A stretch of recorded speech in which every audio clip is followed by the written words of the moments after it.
and welcome to Cyberwise, Cyber Savvy Made Simple, the podcast on a mission to demystify the world of cybersecurity and keep you safe online. We're your hosts, Dan and Estefan. We have a pretty important topic of discussion today, and we're going to be chatting about tax scams. But before we get into it, Dan, how are you doing today?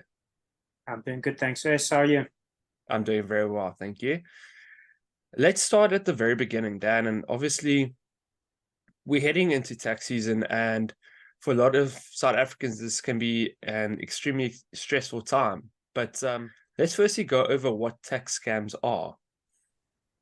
Well, like you said, we're going into tax season. So a lot of the big scams that we see online, a lot of your big cyber scams and social engineering scams, a lot of those are sort of built around different seasons. So we've got tax season now. We could have holiday travel season coming up over summertime. We've got Christmas season. We've got Black Friday season. They're all these different sort of themes that run through the calendar year are all different opportunities for the scammers to build different campaigns and come up with different types of attacks.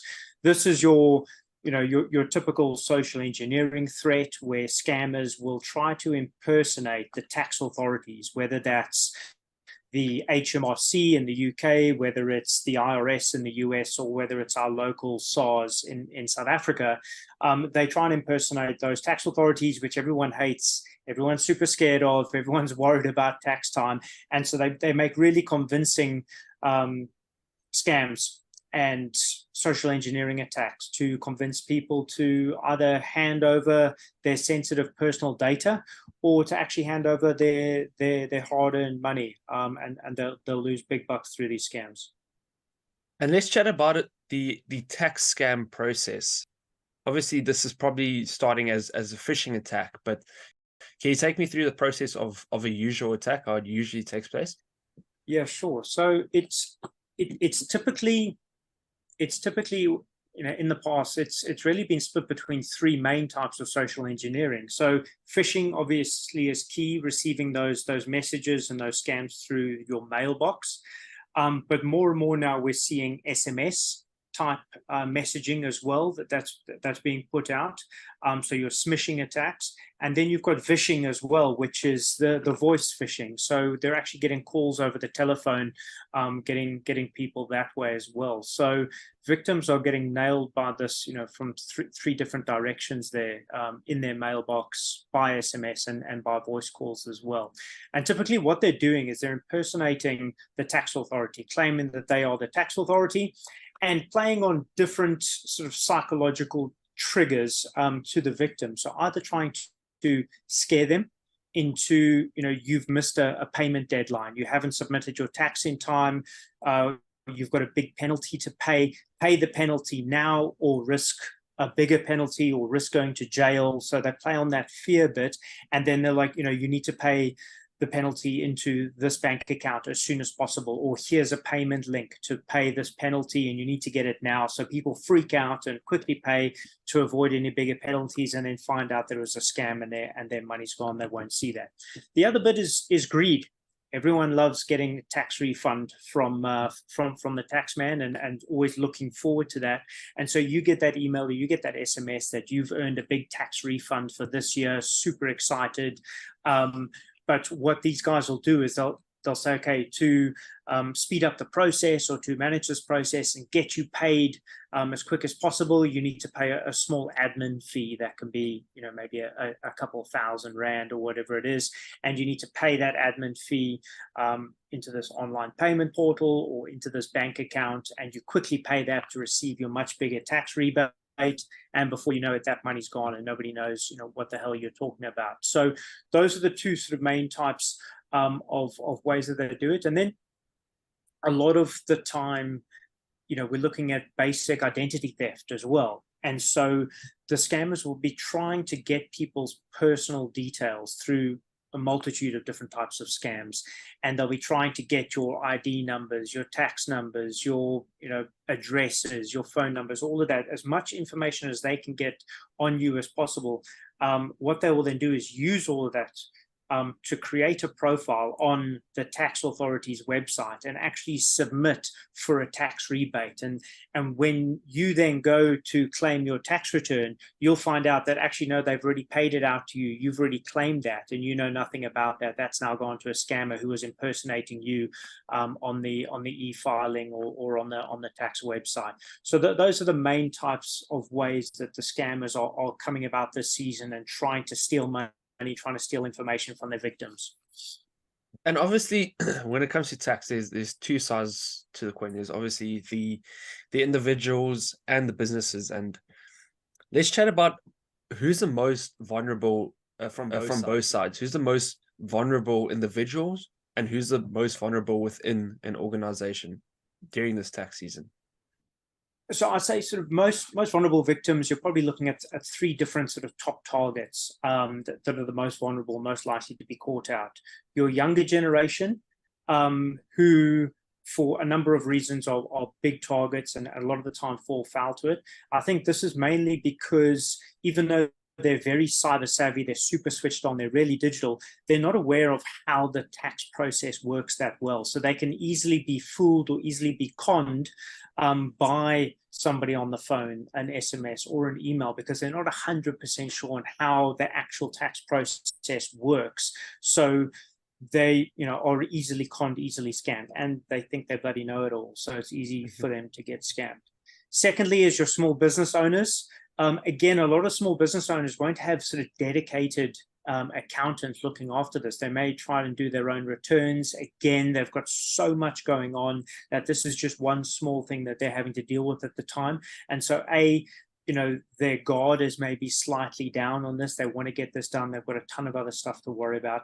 Secondly, you tell a small business owner that he's got a big tax refund coming his way, he's going to jump at that and seize that opportunity as quick as possible. I mean, that's music to his ears.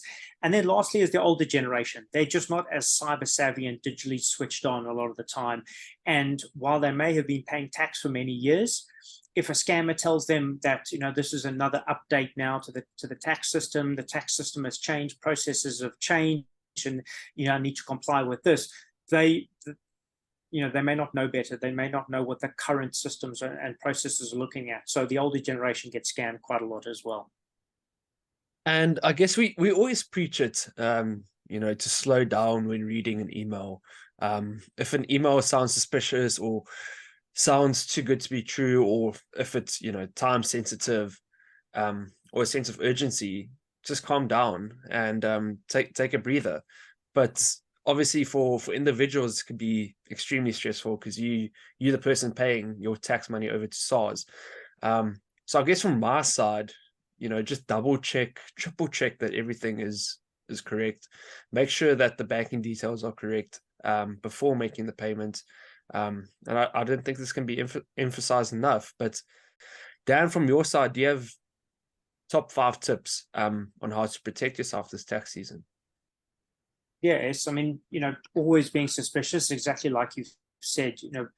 I think number one is awareness. It's being aware that these scams are taking place, and they are not targeted to the rich and the famous, and they're being sent out to everyone. There are hundreds of thousands of emails will be sent out, hundreds of thousands of SMSs will be sent out to a massive spray and pray campaign. So don't think that, well, because I don't have that much money or my business is really small and I'm not going to be targeted, they're not coming after me. Everyone is a target. Every single person's a target, and it's really just that easy. Awareness of these scams, awareness that a lot of people are losing money every single year to this type of thing, and you could be next. Just that awareness is really, really important. A lot of the websites, a lot of the banking websites, even in South Africa, even the SARS tax authority website in SA has got some really good awareness information on their page about some of the most common scams that they're seeing reported. So it's really useful to be aware of those and have a read up on those and actually see what is out there, what scams people are falling from. So awareness is number one. Being skeptical and suspicious, really important, exactly like you touched on.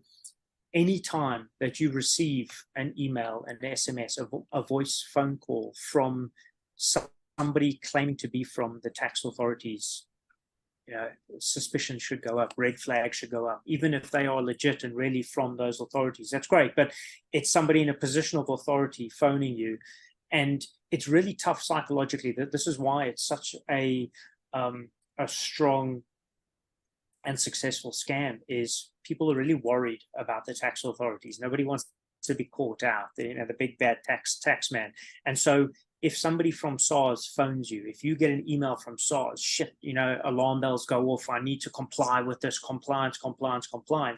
And people kind of lose their minds a little bit. And so it's like you say, just trigger that alarm. Somebody, I've received an email from the tax authority. Slow down, really look at this. Is it really from them? What do they want? And forget the email, forget the message. That message that you've received is just a notification from that authority. Go into their website, go to their website, go into your profile, go into your account on their website, phone up your accountant, get them to investigate. Do not do anything from that email. Don't click on any links, don't open any attachments. All that is a notification. So if it is legit, you're going to find it on their website. Your accountant's going to be able to back that up for you. So don't freak out, but be super suspicious anytime that you do get something. And again, it's tough, especially some of these voice calls. Some of these scammers will get you on the phone and they'll be super convincing. They will be super friendly and they'll talk your language and they'll talk you through the process, and you'll think, this is amazing. They know everything about me. It must be SARS, because they know my name, they know my ID number, they've got my phone number. It's obviously them. And it's really easy to get that sort of stuff. And these scammers are super convincing. So just remain skeptical. So I'd say that's probably the second one.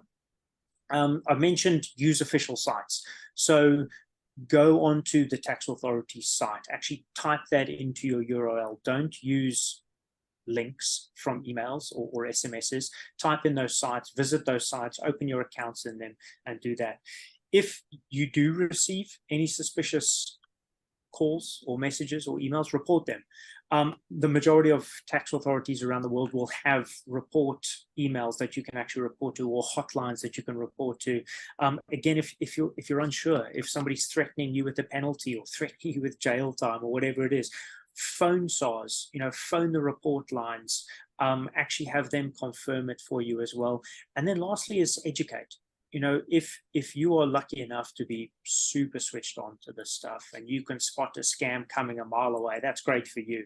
But educate those younger generation, educate the older generation who are maybe really susceptible to this type of scam. So, education is the last thing, and help those around you, help educate and just be aware. Well, thanks, Dan. Yeah, I think that was a really insightful piece, and I think it's super important.